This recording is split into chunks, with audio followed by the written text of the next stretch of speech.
प्रौढ़ार्थी वचनं प्राप्त वैभवान् यादवार्यान् वरसुधा टीकाकारान् वयं नुमः। पृथ्वीमण्डलमध्यस्थाः पूर्णबोधमतानुगाः वैष्णवाः विष्णुहृदयाः तान् नमस्ये गुरून् मम। श्रीगुरुभ्यो नमः। सृष्टस्थित्यप्ययः नीतिदिशितमो बन्धमोक्षा च यस्मात् तस्य श्रीब्रह्मरुद्रप्रभृतिः सुरनरद्वीषशत्रुत्मकस्य विष्णोर्व्यस्ताः समस्ताः सकलगुणनिधिः सर्वदोषव्यपेतः गुणानन्दो अव्ययो यो गुरुपि परमः चिन्तयितं महान्तं जन्माद्यस्य यतोऽन्वयादितरतश्चार्तेष्वभिघ्नस्वराट् तेने ब्रह्महृदाय आदिकवये मुह्यन्त्यं सूरयः तेजो वारिमृदां यथा विनिमयो यत्र त्रिसर्गो मृषा धाम्ना स्वेन सदा नरस्तकुहकं सत्यं परं धीमहि धर्मप्रोज्झितकैतवोत्तरपरमो निर्मत्सराणां सतां वेद्यं वास्तवमत्र वस्तु शिवदं तापत्रयोन्मूलनं श्रीमद्भागवते महामुनिकृते किं वा परैरीश्वरः सद्यो वृद्ध्यवर्ध्यते यत्र कृतिभिः शुश्रूषुभिस्तत्क्षणात् निगमकल्पतरोर्गलितं फलं शुकमुखादमृतद्रवसंयुतं पिबत भागवतं रसमालयं मुहुरहो रसिकाः भुवि भावुकाः नैमिषे अनिमिषक्षेत्रे ऋषयः शौनकादयः सत्रं स्वर्गाय लोकाय सहस्रसममासत् यं प्रव्रजन्तमनुपेतमपेतकृत्यं द्वैपायनो विरहकातर आजुहाव पुत्रेति तन्मयतया तरवोऽपि नेदुः तं सर्वभूतहृदयं मुनिमानतोऽस्मि। स्वस्य सुसताम् अखिलसन्मङ्गलानि भवन्तु श्लोकैकपठनश्रवणमात्रेण वक्तुश्च श्रोतॄणां निखिलकलिकृतकल्मषापनोदनपटुतरे धर्माद्यखिलपुरुषार्थसाधने कृते श्रीमन्महाभागवत तात्पर्यनिर्णये अद्य किञ्चित् पूर्वकथा प्रमेयानुवादः। श्रीगुरुभ्यो नमः। हरिः ओम् हरिः ओम्। మూడవ స్కందము 11వ అధ్యాయము 29వ శ్లోకము నుండి ఇవాళ మన పాఠం అనేది ప్రారంభమవుతుంది. అతః పరం ప్రవక్ష్యామి వంశాన్ మన్వంతరాణి చ ఏవం రజః ప్లుతః స్రష్టా కల్పాదీష్వాత్మభూర్హరిః సృజత్యమోఘ సంకల్ప ఆత్మైవాత్మానమాత్మనా. అతః పరం ప్రవక్ష్యామి వంశాన్ మన్వంతరాణి చ ఏవం రజః ప్లుతః స్రష్టా కల్పాదిషు ఆత్మభూర్హరిః సృజత్యమోఘ సంకల్ప ఆత్మైవాత్మానమాత్మనా. తాత్పర్యాన్ని చూడండి. గుణాప్లుతో హరిర్నిత్యం గుణానాం మధ్యగో యతః అనహం వేదనాత్తస్య గుణా సంస్పర్శ ఏవ చ ఇతి చ. గుణాప్లుతో హరిర్నిత్యం గుణానాం మధ్యగో యతః అనహం వేదనాత్తస్య గుణసంస్పర్శ ఏవ చ ఇతి చ. సృష్ట్వా దేవాదిదేహాన్ సహ ఆత్మానం బహుదా కరోత్ తన్నియంత్రితయాత్మానం ప్రకృతిం దేహభేదతః ఇతి నారదీయే. సృష్ట్వా దేవాదిదేహాన్ సహ ఆత్మానం బహుదా కరోత్ తన్నియంత్రితయాత్మానం ప్రకృతిం దేహభేదతః ఇతి నారదీయే. కర్తా చ కరణం చైవ కర్మ చైవ స్వయం హరిః ఆత్మనో బహుదా భావే ప్రకృతేస్తు స్వతంత్రతః ఇత్యాజ్ఞేయే. కర్తా చ కరణం చైవ కర్మ చైవ స్వయం హరిః ఆత్మనో బహుదా భావం ఆత్మనో బహుదా భావే ప్రకృతేస్తు స్వతంత్రతః ఇత్యాజ్ఞేయే.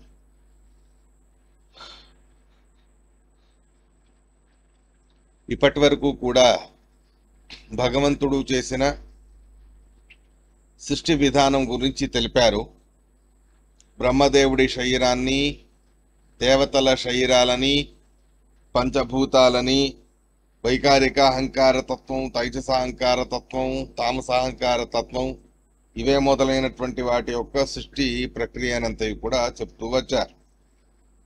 ఇక ముందు మైత్రేయులు వారు మన్వంతరాణి వంశాన్ని, స్వయంభవ మన్వంతరం, స్వారోచిష మన్వంతరం మొదలైనటువంటి మన్వంతరాలు, ఆ మన్వంతరాలకి సంబంధించినటువంటి వంశాలు, వాటి గురించి నేను చెబుతాను అని ఉపక్రమ అనేది చేశారు మైత్రేయులు వారు. అయితే ఆ మన్వంతరాలు అంటే స్వయంభవ నుండి మొదలవుతుంది. స్వయంభవ మనువు గారిని మొదలు సృష్టి చేశారు బ్రహ్మదేవుడు. బ్రహ్మదేవుడు అంటే ఆయన అంతర్యామి అయినటువంటి నారాయణుడు అని మనం తీసుకోవాలి. దాన్ని చెబుతారు. రజప్లుత అనే మాట వచ్చింది శ్లోకంలో. ఏవం రజప్లుత అని. రజప్లుత అని అంటే రజోగుణము వలన ప్లుతుడై, తడపబడిన వాడై, రజోగుణము వలన బద్ధింపబడిన వాడై అని అర్థం వస్తుంది రజోప్లుత అనే దానికి. మనమందరము రజోప్లుతులం. ఎందుకంటే రజోగుణము వలన బంధనము కలిగి ఉన్నవాళ్ళు. కానీ పరబ్రహ్మ అయిన పరమాత్ముడికి ఆ మాట వర్తించదు. ఇలా ఉండగా ఆ రజప్లుత అనే శబ్దానికి అర్థం ఏమిటి అన్నదాన్ని చెబుతారు శ్రీమదాచార్యులు వారు. మొత్తానికి రజ అని మాత్రమే కాదు, సత్వప్లుత, తమోప్లుత అని కూడా అంటారు పరమాత్ముడు. మొత్తానికి గుణాలు అని ఏవైతే సత్వ, రజ, తమో గుణాలు అనేవి ఉన్నాయో, అటువంటి సత్వ, రజ, తమో గుణాలు అనే 3 గుణాల వలన ప్లుతుడై ఉన్నవాడు అని చెప్పారు. ప్లుతుడు అనే మాత్రాన భగవంతుడి విషయంలో బంధింపబడ్డాడు అని అర్థం కాదు. దాన్ని చెబుతా. గుణాప్లుతో హరిర్నిత్యం గుణానాం మధ్యగోయతః అనహం వేదనాత్తస్య గుణా సంస్పర్శ ఏవచ ఇది. పరమాత్ముణ్ణి గుణాప్లుత అని అంటారు. ఎందుకు అంటే ఆ సత్వరజ తమో గుణాల మధ్యలో తను ఉంటాడు అనే అభిప్రాయం. మధ్యలో ఎందుకు ఉండాలండి అని అడిగితే, ప్రేరణ చేయడానికి, ఆ సత్వరజ తమో గుణాలను ప్రేరేపించడానికి వాటి మధ్యలో ఉంటూ ఈ రకంగా పరమాత్ముడు 3 గుణాలను కూడా ప్రేరేపణ అనేది చేస్తూ ఉంటాడు.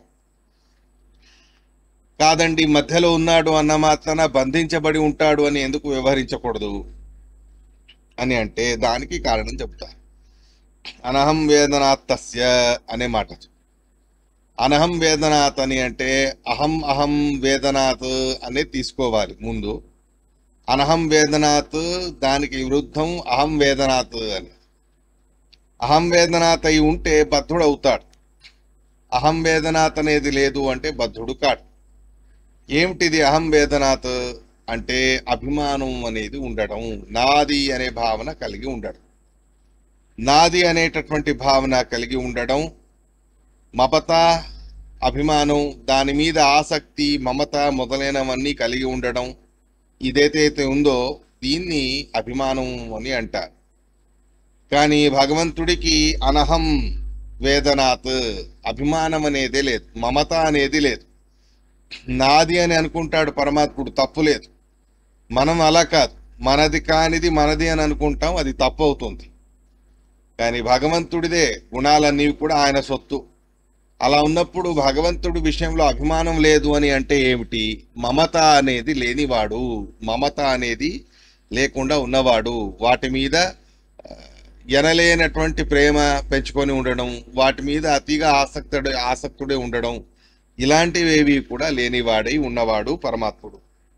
కాబట్టి అభిమానరహితుడు అని చెబుతారు. అలా అభిమానరహితుడై ఉన్నాడు పరమాత్మ. అభిమానరహితుడే ఉన్నందున గుణా సంస్పర్శ, ఆ గుణముల యొక్క స్పర్శ కూడా ఆ పరమాత్ముడికి లేదు. కానీ అభిమానం అనేది పెట్టుకుని ఉన్న జీవులకి మాత్రం గుణముల యొక్క బంధనం అనేది ఖచ్చితంగా ఉంటుంది. తనది కాదు స్వాతంత్ర అభిమానం పెడతాడు. అంతేకాకుండా వాటి మీద అంటే వాటి వలన సృష్టించబడిన పదార్థాల మీద ఎనలేని ప్రేమాప్యాయతలను పొందడం అనేది జరుగుతుంది జీవులకి. దాంతో అవి బంధకాలుగా మారిపోతాయి. అలా బంధకాలుగా జీవులకి మారుతాయి, కానీ భగవంతుడికి అలా కాదు అనేటటువంటి విషయాన్ని స్పష్టం చేస్తారు ఈ తాత్పర్యం. ఇక మన్వంతరాలని సృష్టి చేశాడు అనే మాటని వచ్చింది శ్లోకంలో. ఆ విషయాన్ని వివరించి చెబుతా. సృష్ట్వా దేవాది దేహాన్ సహ ఆత్మానం బహుదా కరోత్ తన్నియంత్రతయాత్మానం ప్రకృతిం దేహభేదతః ఇది నారదీయే. వెనక చెప్పిన ప్రకారంగా ఎన్నో రకాలుగా ఎంతో మంది దేవతల శరీరాలన్నిటినీ కూడా నిర్మాణం చేశాడు భగవంతుడు. ఆ దేవతల శరీరాలన్నీ నిర్మాణం చేసి వాటిని ప్రేరేపించాలి అనే భావనతో తను కూడా అన్ని రూపాలని ధరించాడు. ఆ రూపాలు ధరించడానికి కారణం ఏమిటి అంటే తన్నియంత్రతయా, ఆ పరమాత్ముడు వాటిని అంటే ఆ దేవతల శరీరాలని దేవతలని నియమనా చెయ్యాలి అనేటటువంటి భావనతో ఈ రకంగా తను బయలుదేరాడు. అయితే ఇక్కడ ప్రకృతిం దేహభేదత రెండు రకాలుగా రూపాలు ధరించాడు. ఒకటి ప్రకృతి వలన నిర్మాణమైన ఇంద్రాది దేవతల శరీరాలు, ఆ ఇంద్రాది దేవతల శరీరాలని నియమనా చేసేటటువంటి ఒక రూపం. రెండోది ప్రకృతి అంటే జడ ప్రకృతి. ఆ జడ ప్రకృతిని కూడా నియమం చేయడానికి అంటే జడ ప్రకృతి వలన నిర్మాణమైన జడమైన పదార్థాలు, అటువంటి జడమైన పదార్థాలన్నిటినీ కూడా నిర్మాణం చేయడానికి ఇలా ఎన్నో రకాలుగా రూపాలు ధరించాడు. అంటే చేతన ప్రపంచాన్ని నియమనా చేయడానికి కొన్ని రూపాలు, అచేతన ప్రపంచాన్ని నియమనా చేయడానికి మరికొన్ని రూపాలు.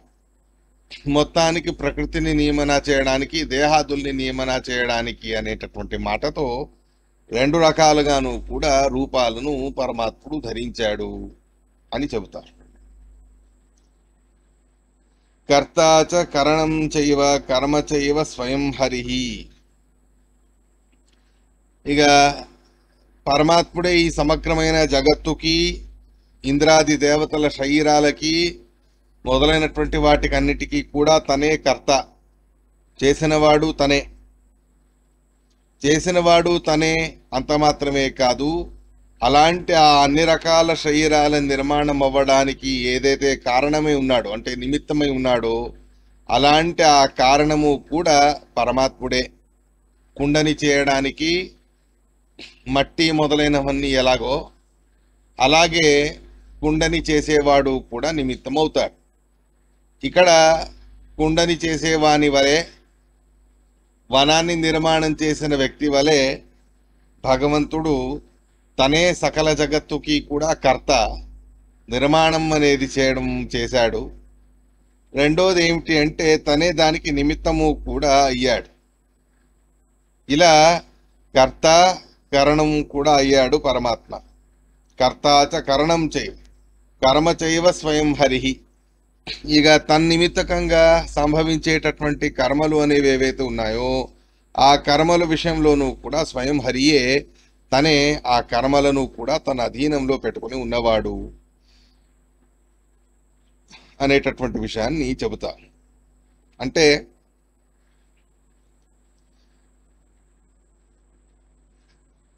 బ్రహ్మాది దేవతలందరూ కూడా కర్తృవులు. ఆ బ్రహ్మాది దేవతలందరూ కూడా యద్యపి నిమిత్త కర్తృవులు అయినప్పటికీ కూడా వాళ్లలో తనే ప్రవేశించి ముఖ్యభూతమైన కర్త అయి ఉన్నవాడు అనేటటువంటి విషయాన్ని చెబుతా. ఆత్మనో బహుదా భావే ప్రకృతేస్తు స్వతంత్రతః. ఇక ప్రకృతిని మొదలైనటువంటి నానా రకాలుగాను కూడా జగత్తులోని ఉండే పదార్థాలు ఏవైతే ఉన్నాయో అలాంటి ఆ పదార్థాలను నియమనా చేయడానికి భగవంతుడు ఎలాగో కర్త కరణం కర్మ అయి ఉన్నాడో అలాగే ప్రకృతి లక్ష్మీ అమ్మవారు కూడా కర్త కరణ కర్మ అయి ఉన్నారు. అలా ఉన్నప్పుడు మళ్ళీ భగవంతుడికి ఆయనకి ఆవిడికి ఏంటి వ్యత్యాసం అని అడిగితే ఆత్మనో బహుదా భావే ప్రకృతేస్తు స్వతంత్రత. పరమాత్ముడు ధరించినటువంటి అనంతానంత రూపాలు ఆ పరమాత్ముడి వల్లనే లక్ష్మీ అమ్మవారు కూడా ఎన్నో రకాల రూపాలను ధరించారు. ఇలాంటి ఎన్నో రకాలుగా రూపాలు మొదలైనవన్నీ పరమాత్ముడి ఆదేశాన్ని పురస్కరించుకొని పరమాత్ముని వలె ఈ నానా రకాలుగా ఉండే తత్వాలను ప్రేరేపించడానికి ఆ లక్ష్మీ అమ్మవారు కూడా అన్ని రకాలుగా రూపాలను వారు కూడా ధరించారు. అలా రూపాలు మొదలైనవన్నీ కూడా ఆవిడ కూడా ధరించినా కూడా పరమాత్ముడికి ఆవిడికి వ్యత్యాసం ఏమిటి అని అంటే స్వతంత్రత, స్వాతంత్రం అనేది ఒకటి నిమిత్తమై పరమాత్ముడు స్వతంత్రుడై ఇవన్నీ రూపాలు ధరించాడు. లక్ష్మీ అమ్మవారి విషయంలో అలా కాదు. ఆవిడ పరమాత్ముడి అధీనంగా ఉంటూ పరమాత్ముడి ప్రేరణకి అనుగుణంగా ఆ పరమాత్ముడి ఆదేశాన్ని పురస్కరించుకొని ఈ రకంగా ప్రకృతి అంటే లక్ష్మీ అమ్మవారు కూడా నానా రకాలుగాను కూడా ఇన్ని రూపాలను ధరించారు. అంటే పరమాత్ముడు ఎన్ని రకాలుగా దేశ అంటే ఏ ప్రాంతాలలో ఉన్నాడో అన్ని ప్రాంతాల్లోనూ లక్ష్మీ అమ్మవారు ఉంటారు. అయినా ఆ పరమాత్ముడు అంతటి అనంతానంత గుణాలు ఆవిడలో లేవు. రెండోది ఏమిటి అంటే ఆవిడ అస్వతంత్రంగా ఉన్నారు. పరమాత్ముడు మాత్రం సర్వతంత్ర స్వతంత్రుడే ఉన్నాడు. ఈ స్వతంత్రత, ఈ రకమైనటువంటి స్వాతంత్రం అనేది ఆ పరమాత్ముడికి మాత్రమే ఉన్నది. లక్ష్మీ మొదలైనటువంటి వాళ్ళెవరికి కూడా ఆ స్వాతంత్రం అనేది లేదు. ప్రకృతేర్ దేవత్వాది భేదేన బహుదా భావే ఆత్మన పరమాత్మన స్వతంత్రత ఏవ ప్రకృతి భిన్న కర్తాది కారణ నియామకతయాన తత్రాపి కర్తాదే ఐక్యం ఇత్యర్థః. ఇలా పరమాత్ముడి వలన అంటే పరమాత్ముడికి ఎన్ని అనంతానంత రూపాలు ఉన్నాయో అన్ని అనంతానంత రూపాలు లక్ష్మీ అమ్మవారికి లేవు. అన్ని అనంతానంత రూపాలు పరమాత్ముడన్ని రూపాలు అనేవి లేవు. అయినా కూడా ఆవిడ జగత్తుకు సంబంధించి సకల జగత్తులోనూ కూడా వ్యాప్తమై ఉన్నారు. ఆ పరమాత్ముడు ఎంత దాకాను కూడా వ్యాప్తమై ఉన్నాడో అంత దాకాను కూడా ఆవిడ వ్యాప్తమై ఉన్నారు. పరమాత్ముడికి ఎన్ని అనంతానంత రూపాలు ఉన్నాయో అన్ని రూపాలు బహుదాభావే అన్ని రకాలుగా అన్ని రకాల రూపాలు అనేవి లేకపోయినా అలాగే స్వతంత్రం అనేది లేకపోయినా ఆ పరమాత్ముడితో సమానంగా అన్ని ప్రాంతాల్లో ఆవిడ ఉన్నారు అనేటటువంటి విషయాన్ని చెబుతాం. ఇలా నానా రకాలుగాను కూడా జగత్తును సృష్టి చేసి ఆ జగత్తుకి కర్త అయి కారణమై కర్మ అయి లక్ష్మీనారాయణులు ఇద్దరూ కూడా ఉన్నారు. ఇద్దరూ ఉన్నప్పటికీ కూడా స్వతంత్రమైనటువంటి కర్త కర్మ కరణ అది నారాయణుడు మాత్రమే. లక్ష్మీ అమ్మవారు భగవంతుడి అధీనంగా ఉంటూ ఆయన ఆదేశాన్ని పురస్కరించుకొని కర్త కర్మ కరణ అయ్యారు అనేటటువంటి మాటని చెబుతారు. ఇలా 3వ అధ్యాయానికి సంబంధించిన తాత్పర్యం అనేది సమాప్తమైంది. ఆ తర్వాత ఇక సామాన్యంగా ఈ దేవతల సృష్టి అసురుల సృష్టి ఇవే మొదలైనటువంటి నానా రకాలుగాను ఉండేటటువంటి సృష్టి అనేది జరిగింది అని చెబుతారు. వాటిని నెక్స్ట్ అధ్యాయంలోనూ కూడా వివరించి చెబుతారు. మొత్తానికి 3వ అధ్యాయం అదే 3వ స్కంధంలో 11వ అధ్యాయం అనేది ఇంతటితో సమాప్తమైంది. తాత్పర్యాన్ని మాత్రం చూసుకుంటే ఆ తర్వాత 2 శ్లోకాలు ఉపోద్ఘాతం అనేది చేశారు. ఇక 12వ అధ్యాయంలో మొదటి శ్లోకానికి కూడా తాత్పర్యం అనేది ఉంది. 12వ అధ్యాయంలోని మొదటి శ్లోకం మైత్రేయ ఉవాచ చరమస్తు విశేషాణం అనేకాంశ యుతః సదా పరమాణుస్స విజ్ఞేయో నృణామైక్యభ్రమో యతః. చరమస్తు విశేషాణం అనేకాసంయుతః సదా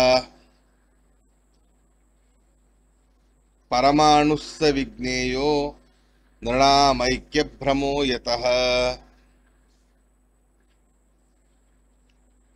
జగత్తు అనేది నిర్మాణం అవ్వడానికి ఎలా ప్రారంభమైనది అన్నదానికి ఇవన్నీ గుణాల గురించి చెప్తూ వచ్చారు.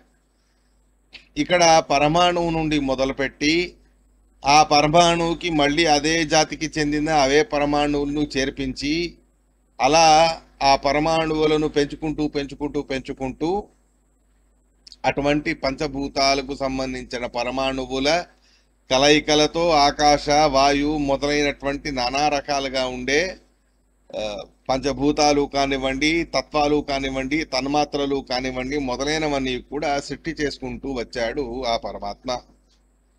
ఆ పరమాణువుల నుండి మొదలుపెట్టి బృహత్ అయిన మహత్తరమైన పెద్ద పెద్దవైనటువంటి నిర్మాణాలన్నీ కూడా పరమాత్ముడు చేశాడు అని చెప్తారు. తాత్పర్యాన్ని కూడా చూడండి.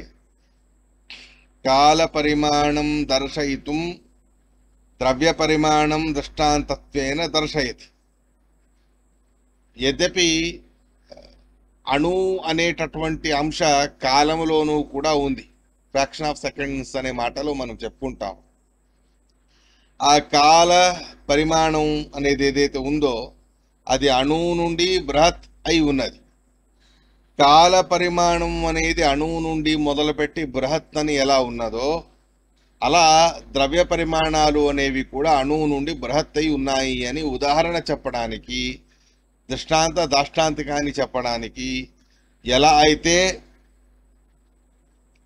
ద్రవ్య పదార్థాలు నానా రకాలుగా ఉండే పదార్థాలు అవి అణువు నుండి ప్రారంభమై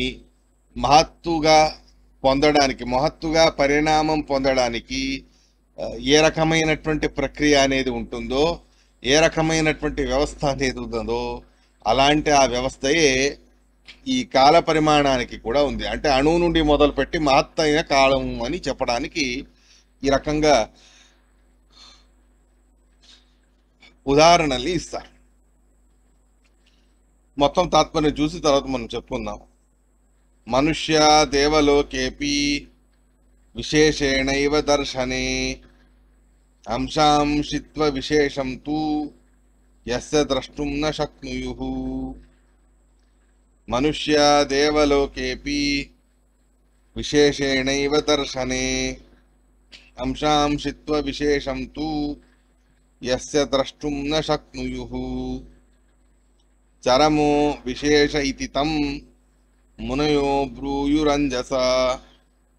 పరమాణుస్స విజ్ఞేయః కణాదాద్యా నిరంశినం. చరమో విశేష ఇతి తం మునయో బ్రూయురంజసా. పరమాణుస్స విజ్ఞేయః కణాదాద్యా నిరంశినం. అనంతాంశయుక్తత్వేపి తం బ్రూయుర్భ్రాంతి దర్శనాత్. తతోపి పరమాణుత్వం తదంశానాం తు యద్యపి. అనంతాంశయుతత్వేపి యం బ్రూయుర్భ్రాంతి దర్శనాత్. తతోపి పరమాణుత్వం తదంశానాం తు యద్యపి.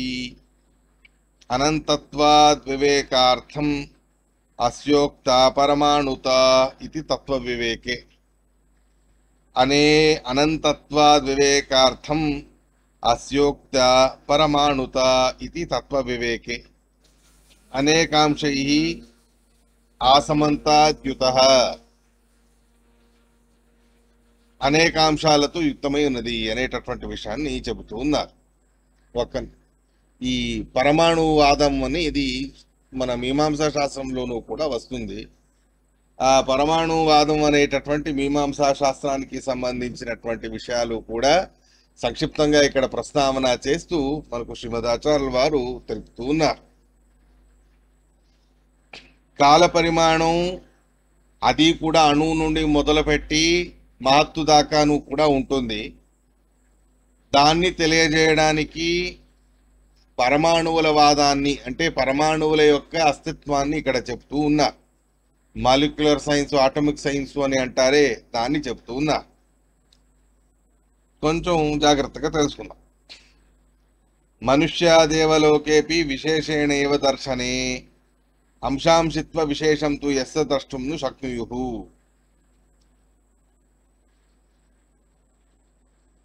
పలు రకాలుగా ఉండేటటువంటి పదార్థాలు మన్వంతరాది కాలముల గురించి ప్రస్తావన చేసి, మన్వంతరాదుల కాలము అనేది మహత్తైన మన్వంతర కాలం, అది చివరిది అని చెప్పడానికి లేదు. దాంట్లో కూడా అనంత అంశాలు ఉన్నాయి.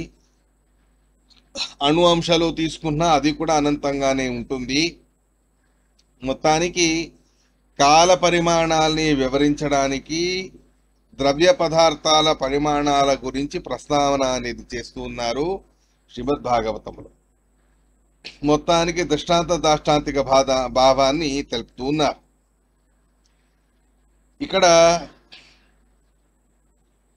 పలు రకాలుగా ఉండేటటువంటి పార్థివాది పదార్థాలు, పంచభూతాలు కానివ్వచ్చు, లేదా ద్రవ్య పదార్థాలు కావచ్చు, మొదలైనవన్నీ కూడా నానా రకాలుగా ఉండేటటువంటి పార్థివమైనటువంటి పదార్థాలు.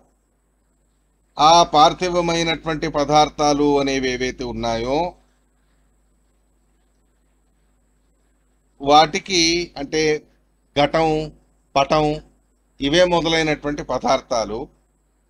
ఈ ఘటం, పటం మొదలైనటువంటి పదార్థాలు అనేవి నిర్మాణం అవ్వడానికి అణువు నుండి మొదలుపెట్టి అవి బృహత్తైన ఆకారం అలా పెరుగుతూ పెరుగుతూ పెరుగుతూ వెళతాయి. ఈ నానా రకాలుగాను కూడా ఈ రకమైన పదార్థాల నిర్మాణానికి అణువు నుండి చేర్చి చేర్చి చేర్చి ఆ అణువుల సమూహం అనేది చేసి ఆ అణువుల యొక్క సమూహంతో బృహత్తైనటువంటి ఒక పదార్థం అనేది నిర్మాణం అవుతుంది. ఇలాగే పెరుగుతూ పెరుగుతూ వెళుతుంది. ఇక యజ్ఞాదులు మొదలైనవన్నీ కూడా చేస్తారు. ఆ యజ్ఞాదులన్నీ కూడా చేసినటువంటి వాళ్ళు మనుష్యులు. ఆ మనుషులు యద్యపి స్వర్గాది లోకాలకి వెళ్ళడం అనేది జరుగుతుంది. ఆ స్వర్గాది లోకాలకి వెళ్ళాలి అంటే దానికి సంబంధించిన కాల విశేషం అనేది ఉంటుంది. వాడి పుణ్యం ఎంత ఉంటుందో ఆ పుణ్యానికి తగ్గట్టు వాడు అంత కాలం అనేది అక్కడ ఉండడం అనేది జరుగుతుంది. అది కూడా అణువు నుండి మొదలుపెట్టి అంతకాలం వరకు అని కూడా సాగుతూ వెళ్తుంది. మనుష్య దేవలోకేపి విశేషేణైవ దర్శనే అంశాంశిత్వ విశేషంతో ఎస్త ద్రష్టుం న శక్నుయుః. యజ్ఞయాగాదులు చేసిన జీవులు దేవలోకాలు, స్వర్గలోకాలు మొదలైనటువంటి వాటిని పొందుతారు.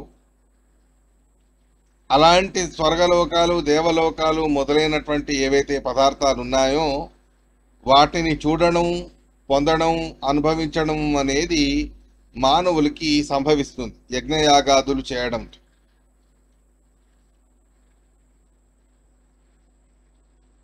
ఈ రకమైనటువంటి అతీంద్రియమైన స్వర్గాది లోకాలు ఏవైతే ఉన్నాయో అటువంటి అతీంద్రియమైనటువంటి స్వర్గాది లోకాలు మొదలైనవి ఏవైతే ఉన్నాయో వాటిని పుణ్యము ఉంటేనే చూడగలరు తప్ప పుణ్యం లేకపోతే చూడడం అనేది జరగదు. ఇక పరమాణుస్స విజ్ఞేయ ఇత్యనేన ఉత్తరార్ధాద్యపాదస్య ద్రవ్య పరమాణు లక్షణాంతర్గత. స్వర్గలోకాలలో ఆవాసానికి సంబంధించిన కాలం అనేది పరమాణు కాలం నుండి మొదలుపెట్టి అలా పెరుగుతూ పెరుగుతూ వెళుతుంది. అలాగే వివిధ ప్రకారాలుగా పదార్థాలు అనేవి ఏవైతే ఉన్నాయో ఆ పదార్థాల నిర్మాణం అనేది కూడా అణువు నుండి మొదలుపెట్టి అలా పెరుగుతూ పెరుగుతూ పెరుగుతూ వెళతాయి.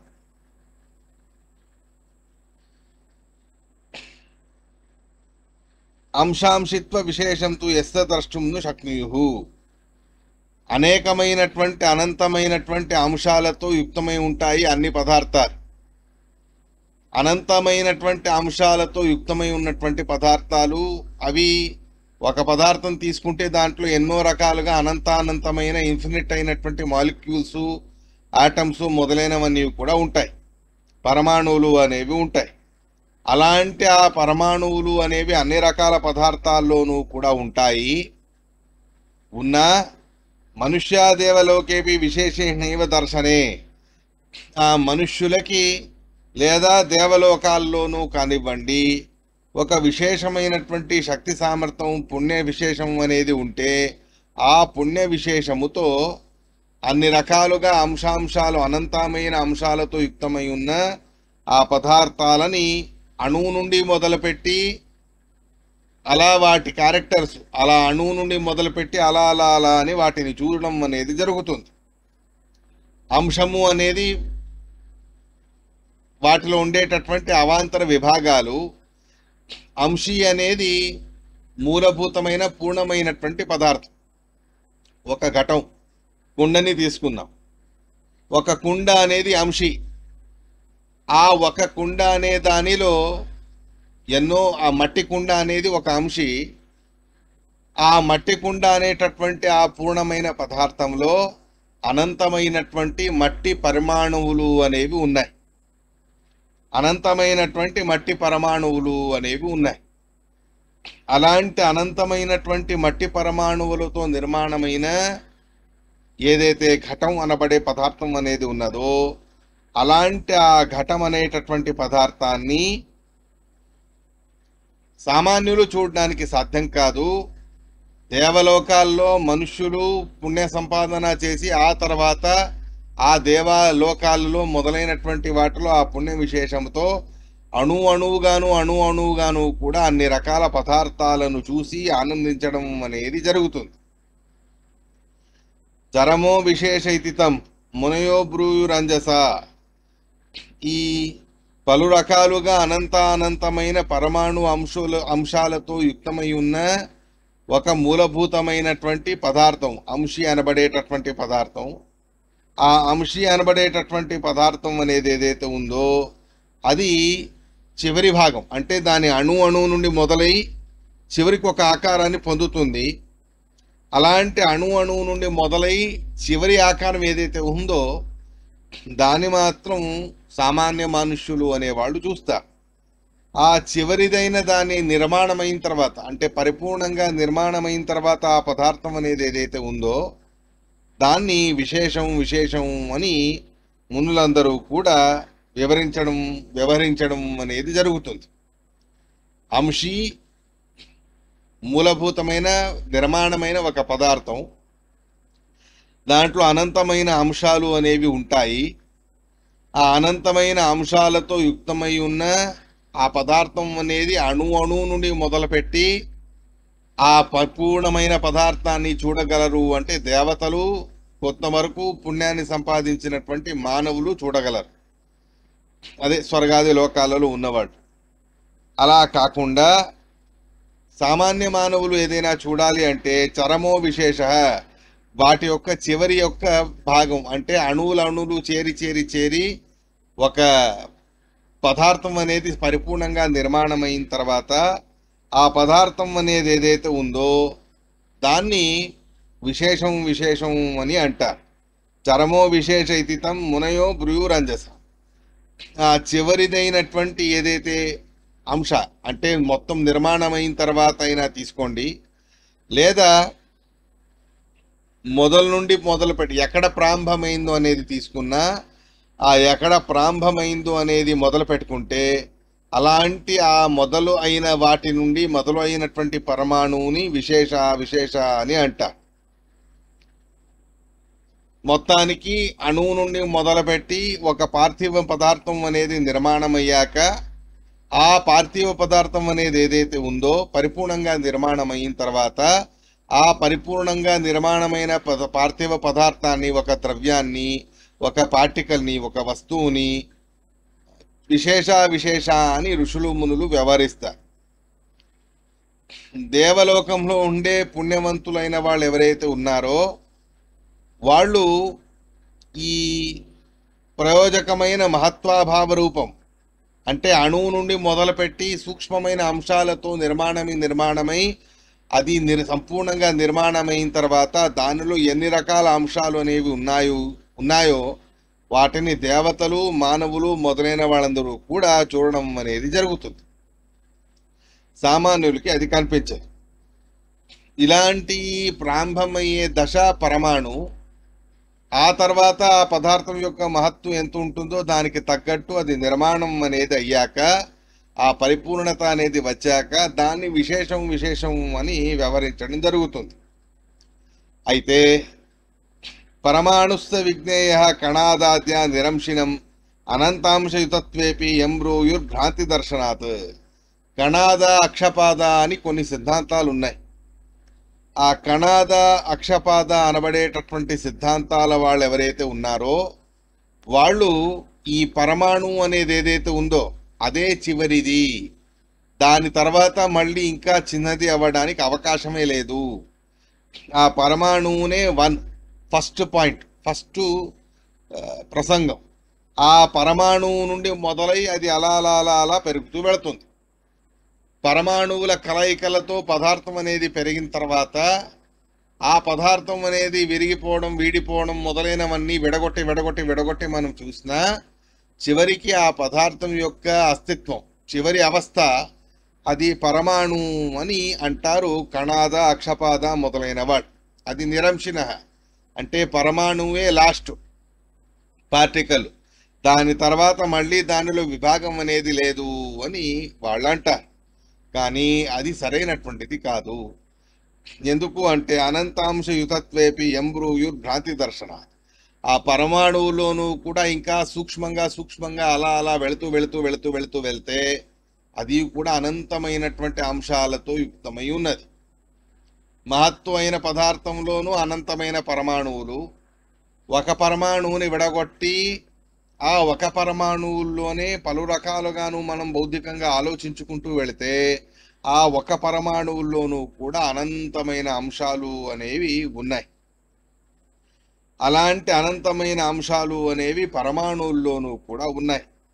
తతోపి పరమాణుత్వం తదంశానాంతు యద్యపి అనంతత్వాద్ వివేకార్థం అస్యోక్త పరమాణుత.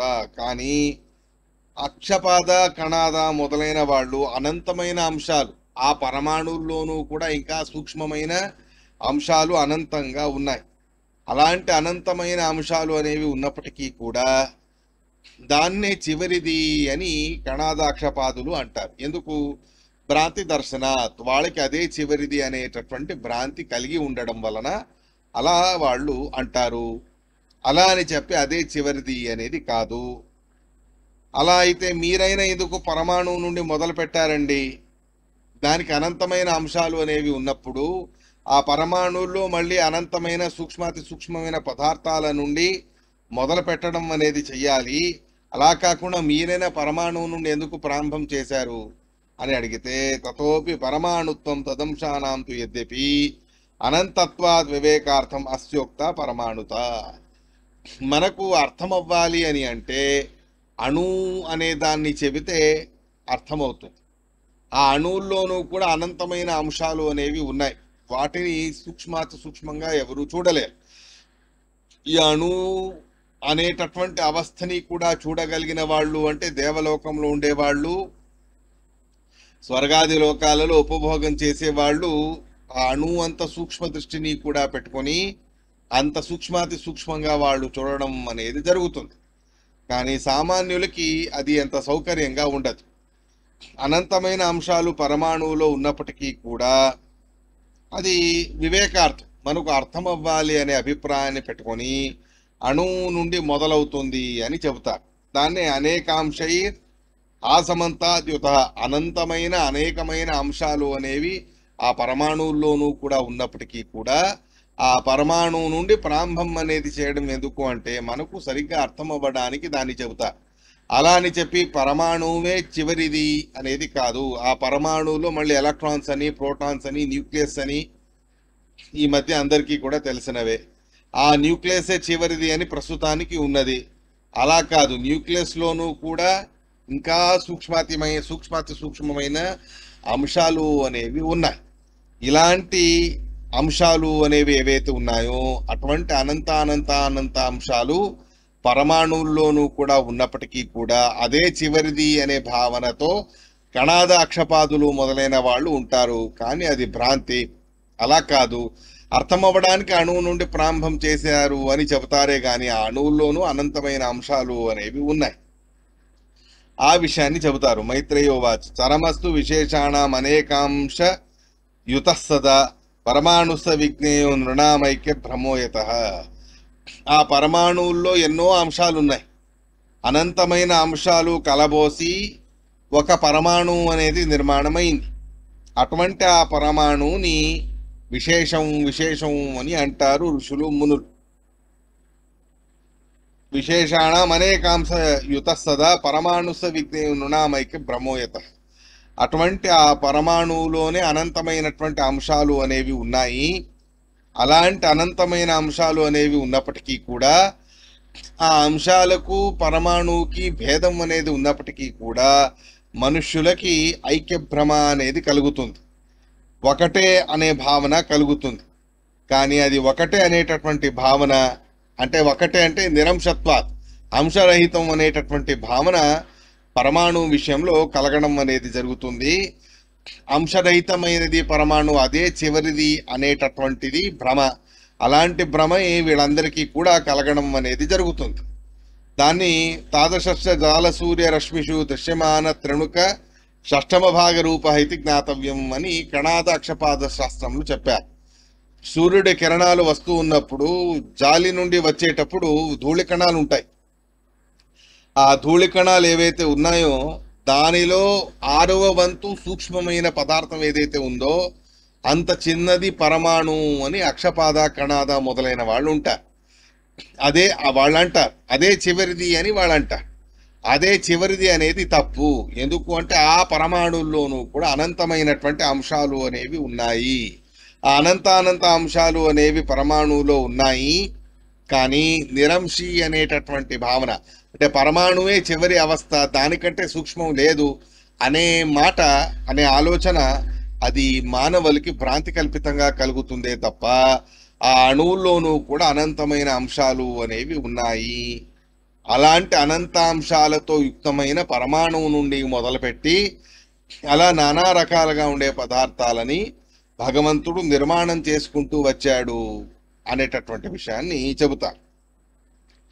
అవన్నీ సత్పదార్థాలు అసత్పదార్థాలు అని మిథ్యా ఇత్యాదులని కూడా వాళ్ళు అనడం జరుగుతుంది. అది తప్పు అనే మాటలు కూడా ముందు శ్లోకాలు చెబుతారు. ఇవాళకి మొత్తానికి పరమాణువాదం అంటే పరమాణువే చివరి అంశ కాదు, దాని లోపల ఇంకా అనంతమైన అంశాలు ఉన్నాయి. అలా సాగుతూ వెళితే అది అంతులేనిది.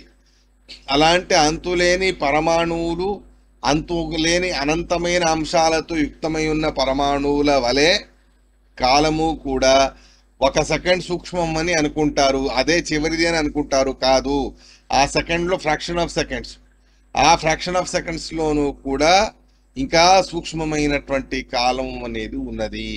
ఇలా అణువుల యొక్క పరమాణువుల విషయానికి వస్తే వాటి యొక్క అనంతమైన అంశాలు అనేవి వాటిలో సూక్ష్మమైనవి ఉన్నాయి. కాల పరమాణు అంటే కాలక్షణం అనేది తీసుకున్న ఆ కాలక్షణంలోనూ కూడా అనంతమైనటువంటి అంశాలు అనేవి ఉన్నాయి అనే మాటని చెబుతారు. ఈ రకంగా చెప్పి తర్వాత పరమాత్ముడి యొక్క మహత్తు అద్భుతమైన అణు రూపాలు కూడా ఉన్నాయి, మహత్తు రూపాలు కూడా ఉన్నాయి. మహత్తు రూపం ఎలాంటిది అనేది చెబుతారు నెక్స్ట్ శ్లోకంలో. అదేమిటో మనం రేపటి రోజు తెలుసుకుందాం. ఇవాళకి శ్రీకృష్ణ అర్పణమస్తు.